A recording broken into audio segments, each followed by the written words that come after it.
Ariel Kandel, bonjour, Boker Tov.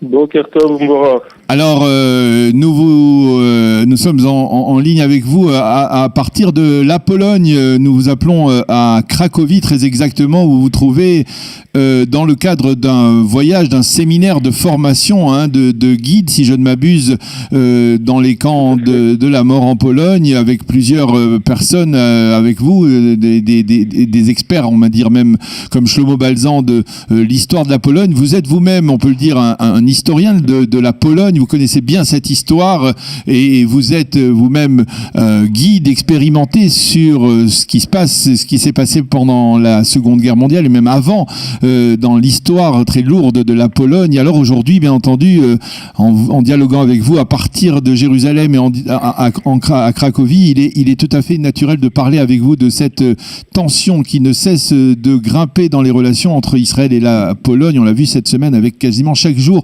un développement négatif, l'annulation de la délégation israélienne officielle qui devait se rendre à Varsovie pour débattre des biens juifs spoliés par les Allemands mais aussi par les Polonais. On a vu cet incident au cours duquel un Israélien a craché en direction de l'ambassadeur de Pologne en Israël avant-hier. On le voit, les relations sont extrêmement tendues. Le président polonais a même dit dans une réaction hier soir qu'il fallait cesser de parler uniquement de l'antisémitisme, mais il fallait également parler de l'anti-Polonie, je sais pas comment on peut appeler ça, anti-Pologne, d'une loi contre les actes de haine contre les Polonais. Alors, expliquez-nous comment cette situation s'est dégradée considérablement au cours des derniers mois.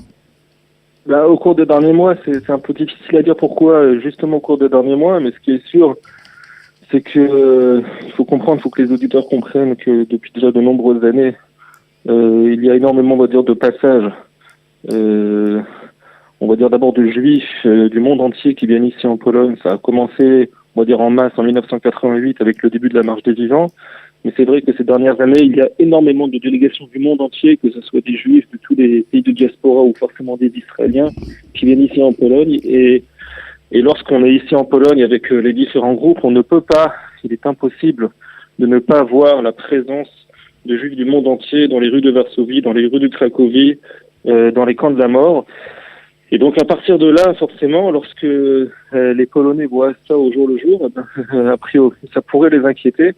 Alors d'un côté, c'est extrêmement symbolique de voir qu'aujourd'hui le peuple juif est capable de revenir sur ses traces, d'apprendre de son passé pour construire son avenir. Mais d'un autre côté, il est vrai que pour les Polonais, c'est pour eux peut-être extrêmement inquiétant de voir autant de Juifs venir du monde entier en Pologne, certes pour faire un travail de mémoire, un travail de construction, mais peut-être aussi les Polonais également pour pouvoir avoir le droit justement à vérifier au moins quels seraient éventuellement les biens qui pourraient leur revenir, qui ont été spoliés par la population polonaise à la suite de la Shoah. Et donc, forcément, ces tensions sont extrêmement palpables, on va dire. Et ici, même d'ailleurs dans la rue, faut savoir que quand on se promène ici dans la rue, forcément, c'est extrêmement visible lorsqu'il y a un groupe de Juifs ou d'Israéliens. On pourrait même sentir parfois même la tension dans la rue de ces Polonais, qui d'ailleurs, c'est un peu bizarre comme situation, parce que ces gens-là, en tout cas la génération d'aujourd'hui, évidemment, c'est une génération qui n'a rien à voir avec ce qui s'est passé pendant la Shoah. On peut pas accuser les Polonais qui vivent aujourd'hui en Pologne, qui ont 30, 40, 50 ans, d'avoir été des collaborateurs de l'État nazi, évidemment. Mais d'un autre côté, évidemment, on sent que ils sont eux-mêmes un peu embarrassés avec cette situation et ils savent pas tellement comment, sur quel pied danser, on va dire. Alors, il s'est passé quelque chose de clair au cours, on va dire, des 2 dernières années. C'est le changement de régime, un régime plus nationaliste en Pologne. Dans un premier temps, on pensait qu'il y aurait une collaboration plus extrême, plus forte entre Israël et la Pologne, entre Benjamin Netanyahou et le Premier ministre polonais. Et puis il y a eu, il y a eu une amélioration. En tout cas, jusqu'à il y a deux ans, il y avait une coopération extrême en matière de mémoire, justement à Auschwitz en particulier. Et là, ces 2 dernières années, il semble que le courant nationaliste qui est au pouvoir actuellement en Pologne veuille totalement être disculpé de toute accusation concernant sa collaboration avec les nazis pendant la Shoah, oui, mais de manière tout à fait extrême, là. Oui, mais c'est aussi pour des considérations politiques. Il faut bien comprendre que ce parti qui est donc extrême, on va dire, qui donc également essaie d'attirer un certain électorat ici en Pologne, donc forcément prend ce parti-là pour pouvoir, entre guillemets, dire à son électorat qu'il va protéger les biens que les Polonais ont récupérés des Juifs après la Deuxième Guerre mondiale. Donc ça, c'est d'une part quelque chose qui existe, mais d'un autre côté, ce qui est également très intéressant, c'est que peut-être que cette situation d'aujourd'hui reflète aussi ce qui s'est passé pendant la guerre en Pologne. C'est-à-dire que, comme le dit aussi extrêmement bien l'éminent historien israélien Yehuda Bauer, qui est peut-être aujourd'hui des plus grands historiens de l'histoire de la Shoah, Yehuda Bauer a toujours parlé de deux Polognes pendant la guerre, c'est-à-dire une Pologne certes extrêmement, on va dire, antisémite, qui certes n'a pas elle-même perpétré le meurtre des Juifs en Pologne, mais qui, on va dire, s'en est bien contentée, on va dire, était bien contente et a bien profité de ce crime-là pour pouvoir récupérer des biens des Juifs. Et d'un autre côté, une autre Pologne, qui est une Pologne qui s'est opposée au régime nazi durant la guerre. Il faut savoir que, même contrairement à la France, le régime polonais durant la guerre n'avait pas collaboré avec les nazis. Et il y a également plusieurs milliers de Polonais qui ont été reconnus juste des nations. Et donc, il y a en fait ces deux parties-là. Et jusqu'à aujourd'hui, dans la rue, on peut sentir ça, c'est-à-dire qu'on sent des citoyens polonais dans la rue qui viennent nous voir et qui nous parlent et qui nous disent combien ils sont admiratifs du peuple juif et de la Renaissance et de l'État d'Israël. Et d'un autre côté, on sent bien toujours, et on entend, on n'a pas besoin de comprendre le polonais, on va dire que pour comprendre les insultes qu'on entend parfois dans les rues. Ah oui.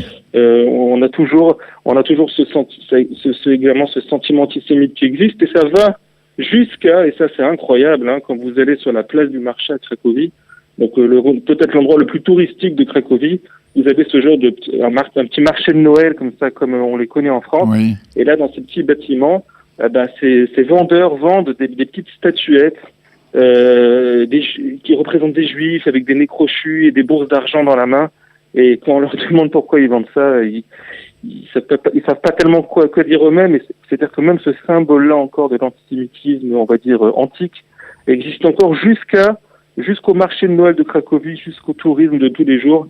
Et ça, c'est assez stupéfiant à voir, il faut l'avouer. Alors, je le disais, vous êtes en Pologne dans le cadre d'une délégation de guides qui sont formés pour justement organiser et présenter justement la Pologne d'aujourd'hui et les camps de la mort d'hier. Mais est-ce que vous pensez qu'il y a un travail de la mémoire à faire auprès des Polonais eux-mêmes? Est-ce que peut-être que l'État d'Israël n'y a peut-être pas suffisamment réfléchi, mais est-ce que vous ne pensez pas qu'il est peut-être temps d'essayer d'œuvrer dans un travail de mémoire auprès des Polonais eux-mêmes? Alors oui, ça c'est évident. Il faut aussi comprendre. C'est d'autant plus foudroyant, on va dire, que quand on se promène en Pologne, il y a aujourd'hui des habitations. On était encore hier soir au camp de Plaszów, qui est le camp de concentration, qui existait à l'époque dans la banlieue de Cracovie, qui est le fameux camp qui est représenté dans la liste de Schindler.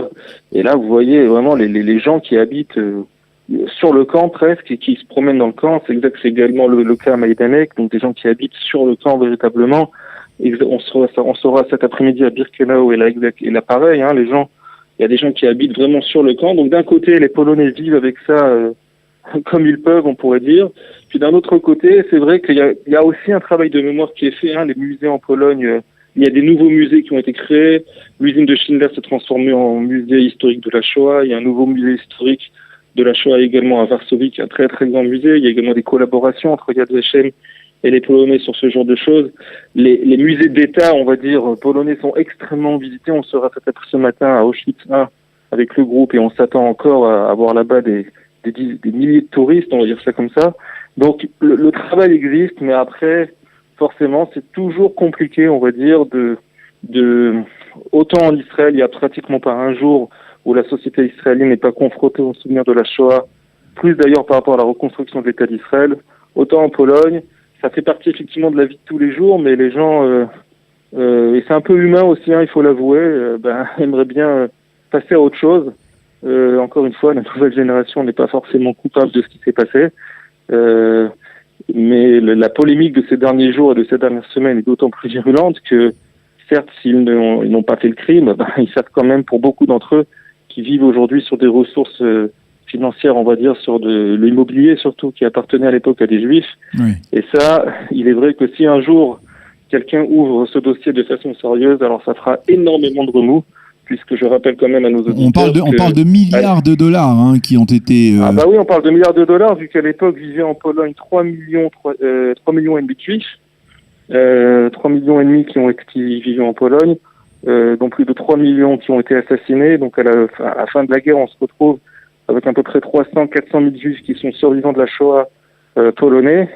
Donc imaginez-vous, une ville comme Cracovie, où 25% de la population, il y avait à l'époque à Cracovie à peu près 220 000 habitants, dont 60 000 juifs. Donc ça explique à nos auditeurs de quoi on parle. La ville de Varsovie, 300 000 juifs pour 1 million d'habitants à l'époque. Donc on parle de proportions incroyables, entre 25 et 30% de la population qui était juive. Imaginez-vous une ville où une maison sur 3 appartenait à un juif et qu'il faudrait peut-être un jour rendre, on va dire, aux descendants des propriétaires. Et ça, effectivement, une situation de ce genre-là créerait un malaise gigantesque.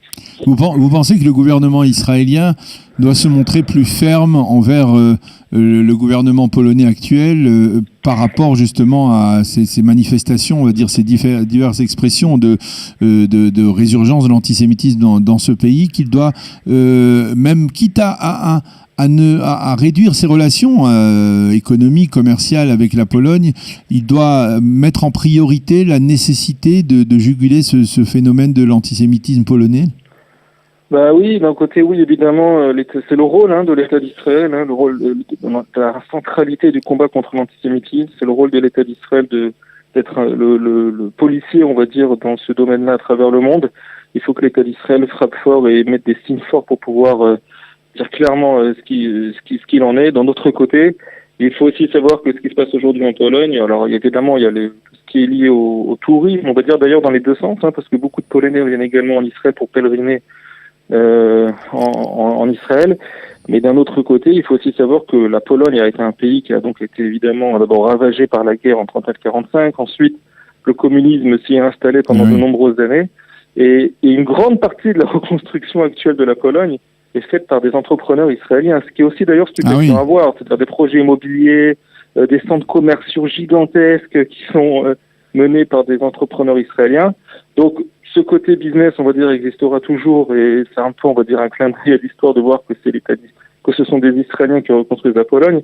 Mais au-delà de ça, il est évident que c'est effectivement le rôle de l'État d'Israël, du prochain gouvernement et du prochain ministre d'ailleurs des Affaires étrangères israélien de bien montrer, on va dire, la voie par rapport à ça. Il faut être très ferme, quitte effectivement à peut-être réduire les relations même touristiques, c'est-à-dire à un moment, le travail qu'on fait effectivement est très très très important, mais il faut surtout qu'on regarde également vers l'avenir. C'est important de comprendre que lorsqu'on fait un voyage en Pologne, c'est pas simplement pour regarder son passé et pour voir ce qui s'est passé ici pendant la guerre et la destruction, mais le travail essentiel que nous faisons dans ces voyages-là, c'est un travail identitaire, c'est-à-dire une construction identitaire des jeunes et des moins jeunes par rapport à leur avenir. On construit l'avenir du peuple juif ici. On ne vient pas uniquement pour voir la destruction, mais on se sert, entre guillemets, on se repose sur ce passé pour construire leur avenir, d'après la fameuse phrase de Yigal Allon à l'époque qui avait dit qu'on ne pouvait pas vivre son futur sans ou celui qui ne connaissait pas son passé était condamné à le revivre. On ne pouvait pas vivre son futur sans son passé. Donc c'est exactement ce travail-là qu'on fait. Mais alors justement, de construction et de reconstruction. Est-ce que vous ne pensez pas peut-être justement que face à cette résurgence de l'antisémitisme aujourd'hui, il faut considérer peut-être ce type de délégation, ce type de voyage de la jeunesse, ces voyages de la mémoire dans les camps, parce que quelque part ça peut alimenter d'un côté l'antisémitisme et puis surtout ça donne ça apporte un soutien, on va dire, au gouvernement polonais, à l'État, à la Pologne en tant que telle, au niveau sur le plan touristique. La Pologne profite de ce genre de délégation. Et est-ce que vous ne pensez pas qu'il faut reconsidérer peut-être ces voyages dans ces séjours de la mémoire dans les camps de la mort en Pologne, face justement à cette résurgence de l'antisémitisme aujourd'hui dans ce pays? Non, et pour deux raisons. La première, c'est qu'évidemment, d'abord la Pologne, il faut bien comprendre, certes, ces délégations existent, mais enfin, on construit pas une économie d'État sur ce genre de voyage. Hein. La Pologne, on dit pas qu'il n'y a pas d'argent ici, mais c'est pas ça qui fait vivre la Pologne, ça c'est premièrement. Et deuxièmement, comme j'ai dit également au début de cette interview, ce qui est également très important, c'est que vu qu'il y a quand même une masse gigantesque, hein, et là on est déjà après la marche des vivants, pendant la marche des vivants c'est encore plus impressionnant, mais tout le temps, c'est-à-dire que là, je vous parle de... Vous promenez dans Varsovie et Cracovie, il y a constamment 10, 15, 20 délégations du monde entier, des Juifs qui viennent et qui sont présents. Et ça, c'est extrêmement important que les Polonais voient ça. Que les Polonais voient que 75 ans après, des Juifs sont capables, des jeunes, des moins jeunes. Hier soir, nous étions encore avec un rescapé qui a plus de 90 ans et qui a fait la guerre d'indépendance, qui a été dans des prisons jordaniennes suite à la guerre d'indépendance et qui s'en est sorti, qui était aussi à Auschwitz avant. C'est extrêmement important que les Polonais voient que le peuple juif est extrêmement fort et est capable de revenir. Je pense que c'est en fait un lien entre les deux.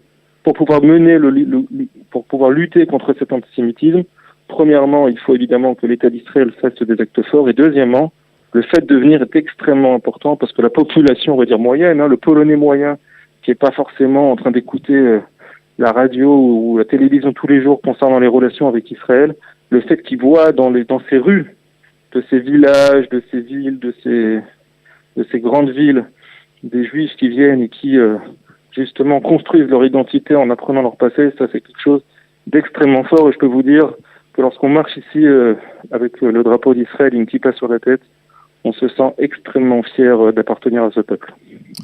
Eh bien, merci beaucoup Ariel Kandel d'avoir accepté de répondre à nos questions ce matin, donc en direct de Cracovie, où vous vous trouvez dans le cadre d'une délégation de guides de la mémoire, de formation de guides de la mémoire, et merci d'avoir accepté de répondre à nos questions sur cette tension grandissante dans les relations entre Israël et la Pologne. Bonne continuation, si l'on peut dire, lorsque l'on va se rendre à Auschwitz dans la journée, dans quelques heures.